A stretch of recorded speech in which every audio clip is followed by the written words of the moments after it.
Let us explore what I'll call the edges of mindfulness. Mindfulness is something that we can choose to do because it's good for the brain. It gives us a pause, a rest. It creates a space where the nervous system can regulate itself and reset. And these are the health benefits. When we look at the application of mindfulness as a practical tool in our day-to-day lives, then we could look at it as something like eating healthy, making good choices around the kind of food you eat, or exercising, right? We know these things are beneficial, but maybe we didn't grow up doing these things. Maybe these weren't central to just the way we live, which means that we have to learn at some point to make space for it. Now, with mindfulness in particular, it has benefits like exercise and eating healthy. And these benefits, they're not just for physical health. They're not just for de-stressing. The benefits are also that they help us manage our emotions and manage the way that we might prioritize certain things in our lives. And specifically, what I mean to say is that sometimes our priority in life is worrying. And I say that from a very general perspective. We all have things that maybe we're working on, something we want to accomplish. And I think this gives us direction. It can motivate and inspire us to have a goal in mind. Sometimes that becomes so prominent that it creates suffering and conflict for us. It can create an imbalance quite easily. And one of the biggest elements in our culture that we face is our relationship with money. You don't have security without money. There are a number of things that are not guaranteed or convenient or comfortable. It can even be challenging to feel like you can buy healthy food, that you can make time for yourself, that you can make time for exercise if the money situation isn't taken care of first, right?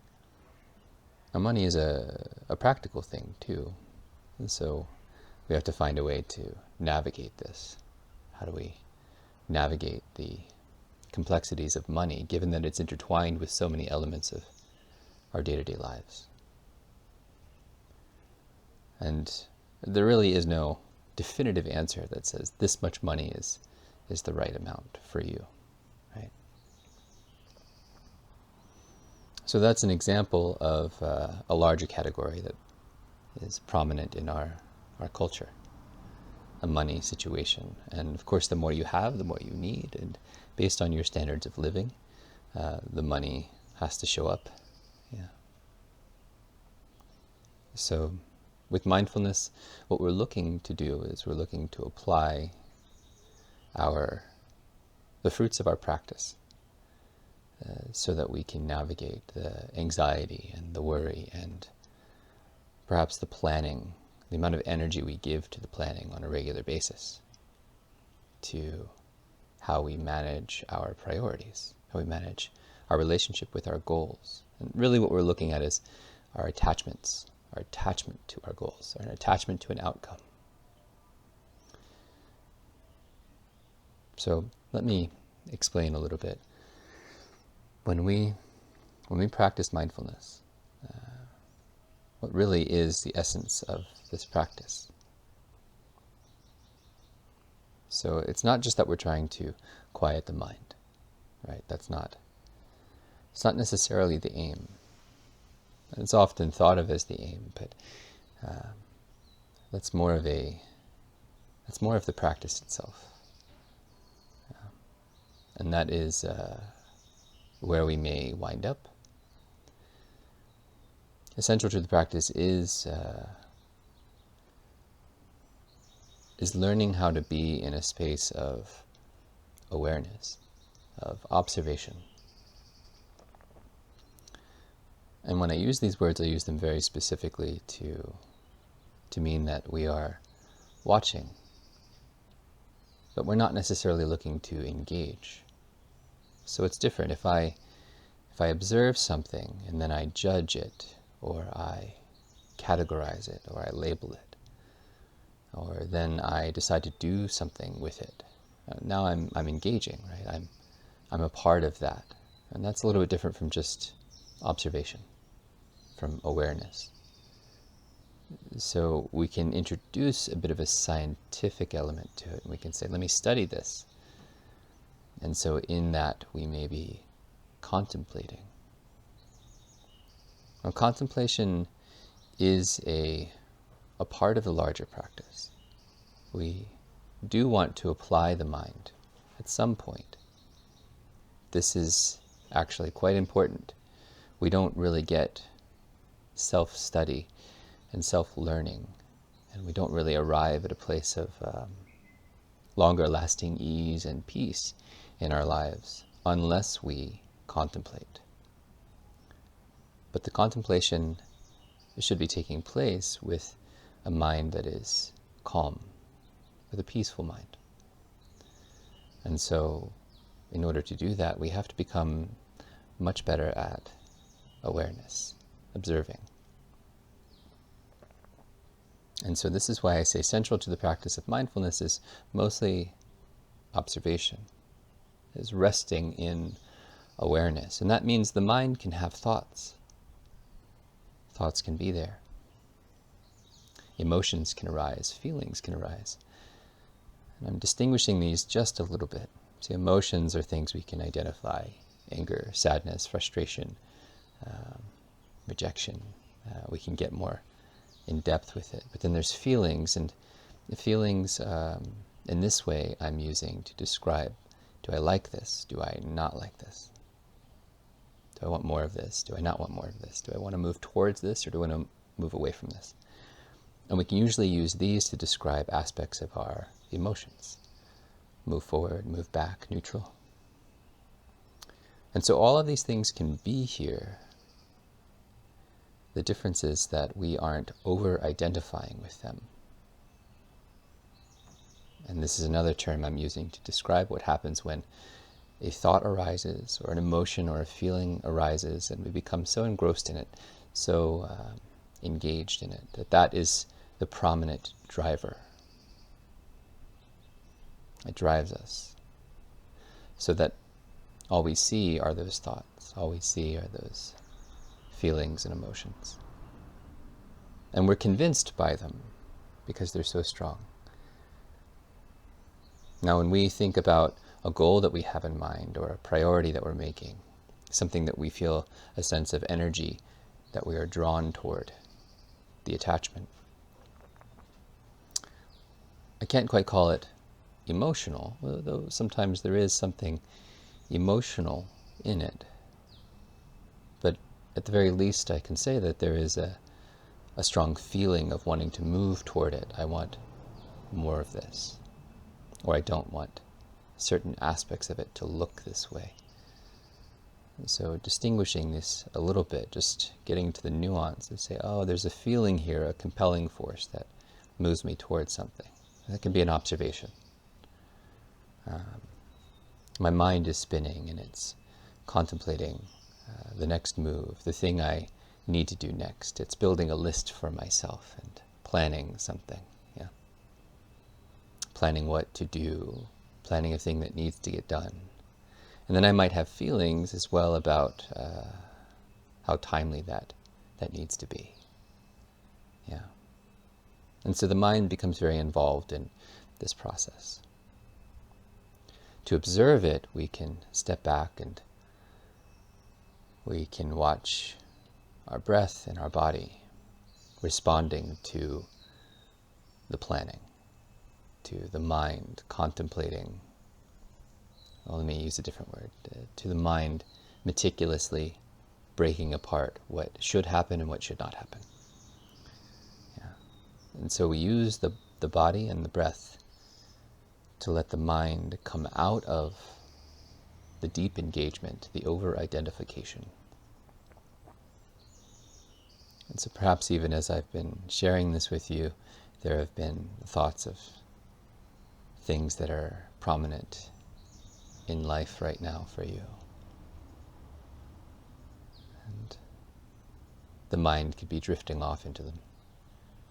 So consider this an invitation to come into watching your breath, feeling into your body. And when we do this, we become present. To watch the breath happen and to feel into the body is to ground the mind in presence. What is happening right now?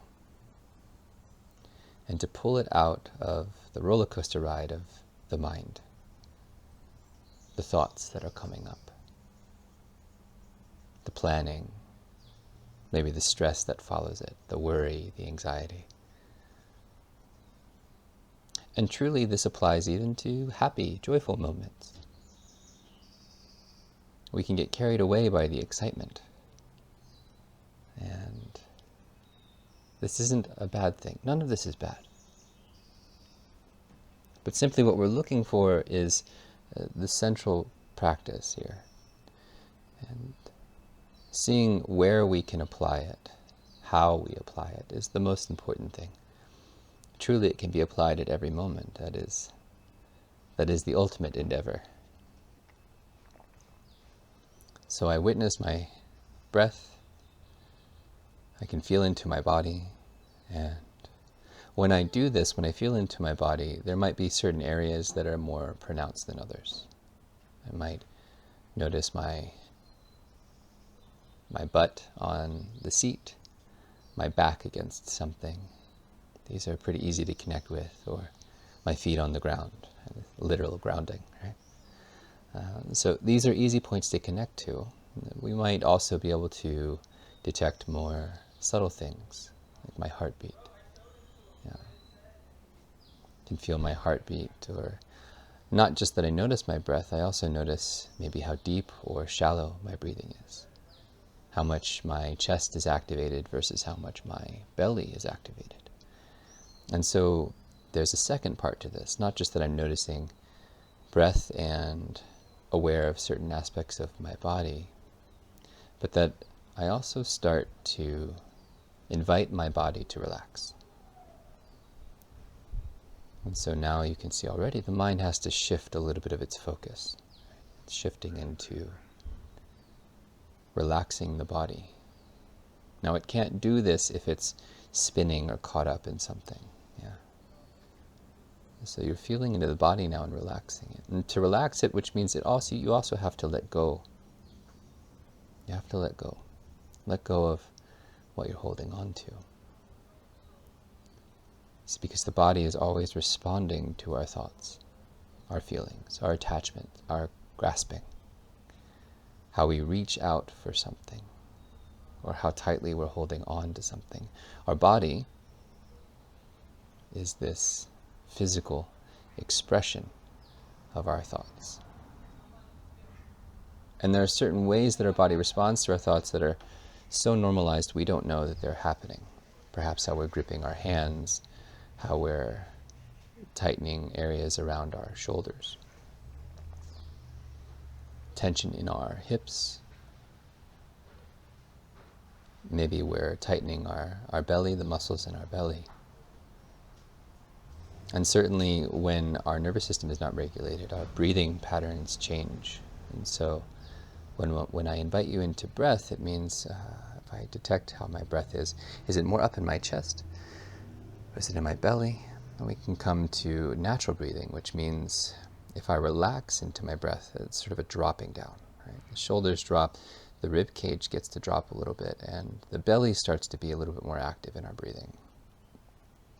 You'll notice if you exercise or you're your body is activated for some kind of vigorous activity, your breath usually moves upward into your chest. So we're looking to create relaxation. And so this all doesn't have to mean that you're not thinking about your thing. You're not thinking about the goal or your priorities. But whatever happens, whatever is happening, whatever goes on in your life, just remember to come back to this. Actually, it's an invitation. You have to remember first, and then you have to say, okay, I'm going to try this.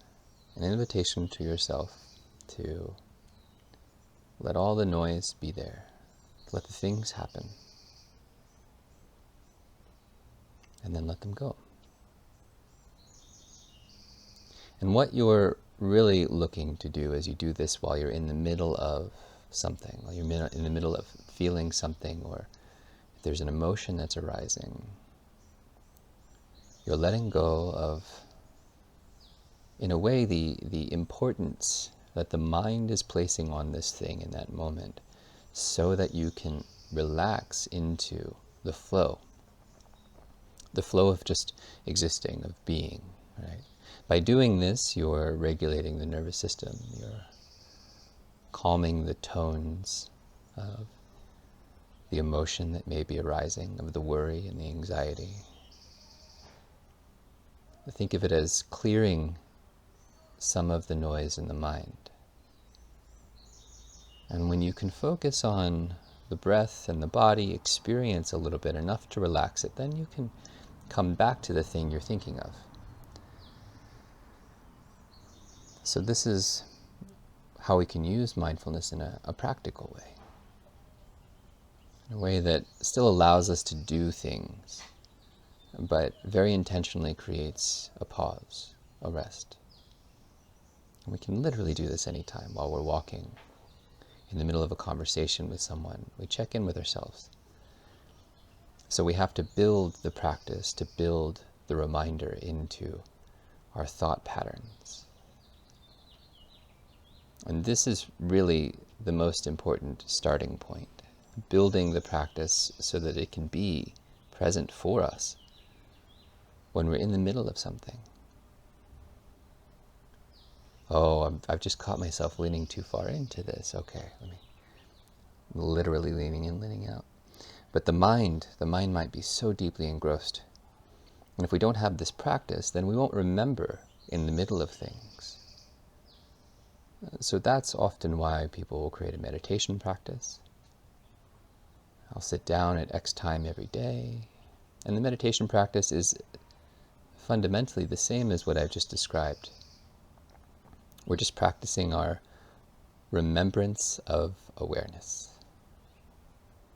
Just remember to be aware. Over and over and over again. Mindfulness practice. So that when we aren't sitting down specifically for time designated for meditation, we can remember to do this in the middle of other parts of our lives. We get to carry the benefits of our practice into other parts of our lives. Carry it into my workday. Carry it into when I'm walking from one place to another. Remind myself the moment my phone rings and there's a phone call. Take a breath. Relax the body.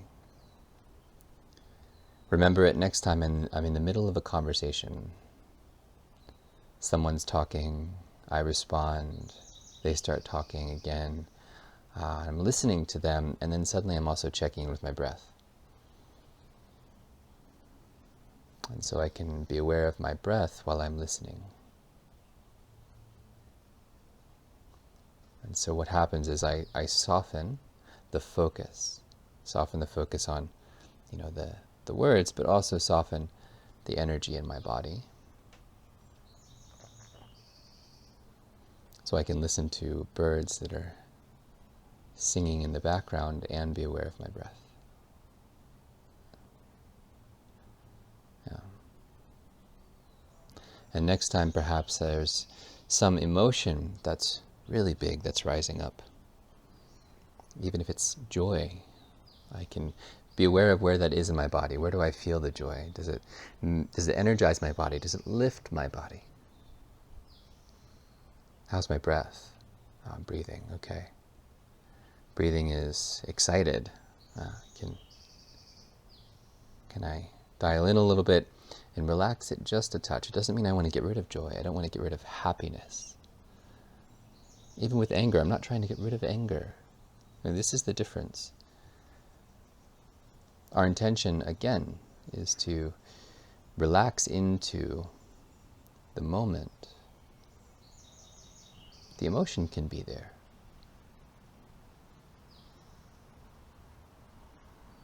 But we're seeking to be next to the emotion, and still driving the car rather than the emotion or the worry driving the car.